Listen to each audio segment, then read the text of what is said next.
للآخرة خير لك من الأولى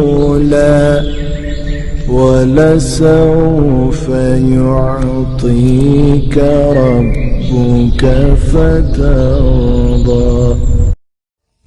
بسم اللہ الرحمن الرحیم۔ السلام علیکم ورحمۃ اللہ وبرکاتہ۔ میں امید کرتی ہوں کہ آپ سب ایمان اور صحت کی بہترین حالتوں میں ہوں گے۔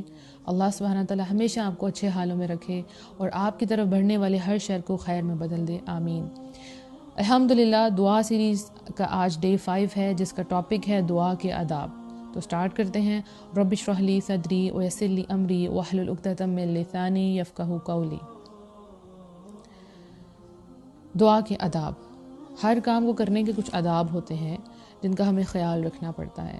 ایون اگر ہم نے علم بھی حاصل کرنا ہے تو ادھر بھی ہم نے آداب کو مد نظر رکھنا ہوتا ہے اور ان کا خیال رکھنا ہوتا ہے، ادروائز آپ کو علم نہیں آتا۔ اور جو بھی آپ عمل کرتے ہیں اگر اس میں آپ آداب کا خیال نہیں رکھیں گے تو اس میں اثر نہیں ہوگا، بلکہ وہ قبول بھی نہیں ہوگا، بلکہ وہ ایکٹ جو ہے وہ پرفارم بھی نہیں ہوگا۔ سپوز آپ بازار میں جاتے ہیں، وہاں آپ شاپس میں جاتے ہیں، ڈور پہ لکھا ہوتا ہے پش اینڈ پل، تو اگر آپ پش کی جگہ پل کریں اور پل کی جگہ پش کریں تو دروازہ کبھی بھی نہیں کھلے گا۔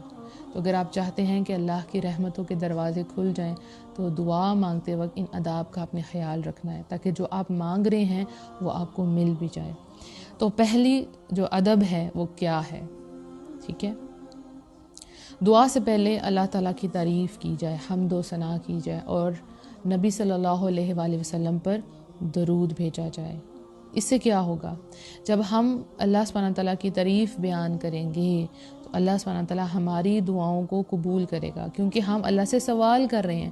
اور سوال کرتے وقت ہم نے یہ نہیں کرنا کہ ڈائریکٹ اپنی مانگ رکھتے ہیں، اللہ یہ چاہیے یہ چاہیے یہ چاہیے، نہیں، ہم نے اللہ کی تعریف بیان کرنی ہے۔ اس دنیا میں ہم لوگوں سے جب کوئی چیز مانگتے ہیں تو ان کی پہلے بڑی تعریف کرتے ہیں، پھر وہ چیز مانگتے ہیں، رائٹ؟ وہ تو آگے خوشامد کے اندر آپ نے کسی کی خوشامد کی تو اس بندے نے وہ کام کر دیا، لیکن اللہ سبحانہ تعالیٰ کو آپ سے اپنی تعریف نہیں چاہیے۔ اللہ تو بے نیاز ہے، اللہ تو غنی ہے، ٹھیک ہے، اللہ کو تو تعریف نہیں چاہیے، ٹھیک ہے؟ تو پھر ہم تعریف کیوں کرتے ہیں؟ کیونکہ جب ہم اللہ سبحانہ تعالیٰ کی تعریف بیان کرتے ہیں تو اس پہ اجر و ثواب بھی ہمیں ملتا ہے اور سارا جو نفع ہے، پروفٹ ہے، وہ بھی ہمیں ملتا ہے۔ تو اللہ سبحانہ تعالیٰ چاہتے ہیں کہ بندے کے لیے بے پناہ اجر ہو جائے اور اس کی دعائیں قبول ہوں۔ اللہ کو آپ سے تعریف کروا کے نہ تو کوئی نفع ہوگا اور نہ ہی کوئی نقصان، کوئی پروفٹ کوئی لاس نہیں، یہ سب کچھ ہمارے اپنے لیے۔ اور اللہ سبحانہ تعالیٰ کو اپنی جو مدح ہے، حدیث کا مفہوم آتا ہے کہ اللہ سبحانہ تعالیٰ کو جو اپنی مدح سے زیادہ پسندیدہ کوئی چیز نہیں ہے، اس لیے اس نے اپنی مدح خود فرمائی ہے، یعنی خود اللہ سبحانہ تعالیٰ اپنی تعریف فرمائی ہے۔ جیسے قرآن میں آتا ہے الحمدللہ رب العالمین الرحمن الرحیم مالک یوم الدین۔ اس میں اللہ سبحانہ تعالیٰ کی تعریف ہے نا کہ سب تعریفیں اللہ ہی کے لیے ہیں جو تمام جہانوں کا پالنے والا ہے، رحمان ہے، رحیم ہے اور جزا کے دن کا مالک ہے۔ تو یہ بات تو آج ہمیں کلیئر ہوگی کہ ہم جب اللہ سبحانہ تعالیٰ کی تعریف کریں گے تو فائدہ اس میں ہمارا اپنا ہے، ٹھیک ہے؟ اب ہم جو ہے حدیث کا مفہوم دیکھتے ہیں۔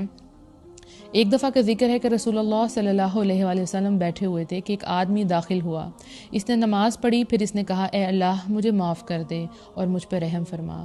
تو نبی صلی اللہ علیہ وآلہ وسلم نے فرمایا اے نماز پڑھنے والے، تو نے جلدی کی، جب تو نماز پڑھے اور تشہد کی حالت میں بیٹھ جائے تو اللہ کی شان کے لائق اس کی حمد و ثنا کیا کر، پھر مجھ پر درود بھیجا کر، پھر اس کے بعد اللہ سے دعا کیا کر۔ راوی کہتے ہیں، یعنی روایت کرنے والے جنہوں نے یہ حدیث روایت کی ہے، پھر اس کے بعد ایک دوسرے آدمی نے نماز پڑھی، اس نے اللہ کی حمد و ثنا کی اور نبی صلی اللہ علیہ وآلہ وسلم پر درود بھیجا، تو نبی صلی اللہ علیہ وآلہ وسلم نے اس سے کہا اے نماز پڑھنے والے دعا مانگ، تیری دعا سنی جائے گی۔ الحمدللہ۔ تو ہم نے کیا کرنا ہے؟ اللہ سبحانہ تعالیٰ کی تعریف بیان کرنی ہے۔ لیکن جس کو اللہ کی قدر ہی نہ ہو، یعنی وما قدر اللہ حق قدرہ، اور انہوں نے اللہ کی قدر نہ کی جیسے کرنی چاہیے تھی، جن کو اللہ کی قدر ہی نہ ہو وہ اللہ کی تعریف کیا کریں گے؟ تو اللہ کو پہچانیں تاکہ آپ کے دل میں اللہ کی قدر آئے۔ جب اللہ کی قدر آئے گی تو تعریف خود بخود زبان سے نکلے گی، ٹھیک ہے؟ تو نبی صلی اللہ علیہ وسلم نے ایک آدمی کو یہ کہتے ہوئے سنا، وہ کہہ رہا تھا یا ذی الجلال والاکرام، تو آپ نے فرمایا تیری دعا قبول کی جائے گی تو اللہ سے مانگ، یعنی اس نے اللہ سبحانہ تعالیٰ کی تعریف بیان کی، اس کی دعا قبول ہوگی۔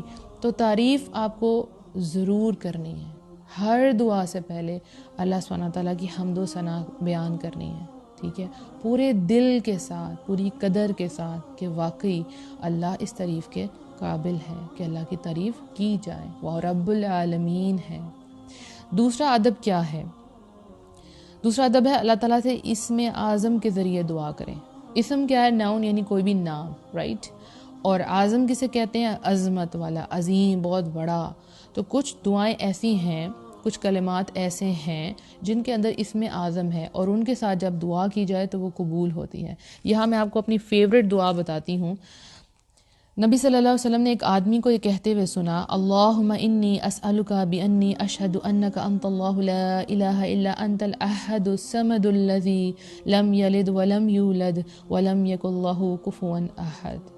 اے اللہ، میں تجھ سے سوال کرتا ہوں اس بات کی بنا پر کہ میں گواہی دیتا ہوں کہ بے شک تو ہی اللہ ہے، تیرے سوا کوئی الہ نہیں ہے، تو اکیلا ہے، بے نیاز ہے، تو وہ ہے جس کی اولاد ہے، نہ وہ کسی کی اولاد، اور اس کا ہمسر کوئی نہیں۔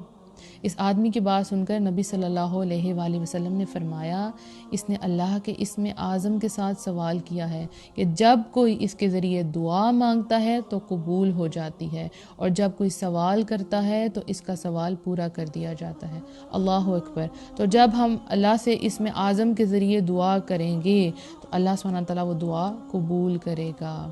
تو اس دعا کے اندر توحید کی بات ہے، ایمان کی بات ہے، اور اللہ کی تعریف بھی ہے، الحمدللہ۔ تو آپ نے یہ ضرور کوشش کرنی ہے کہ یہ دعا آپ کو یاد ہو جائے، اور اس دعا کے ساتھ آپ اللہ سبحانہ تعالیٰ سے جو ہے اپنے لیے مانگیں۔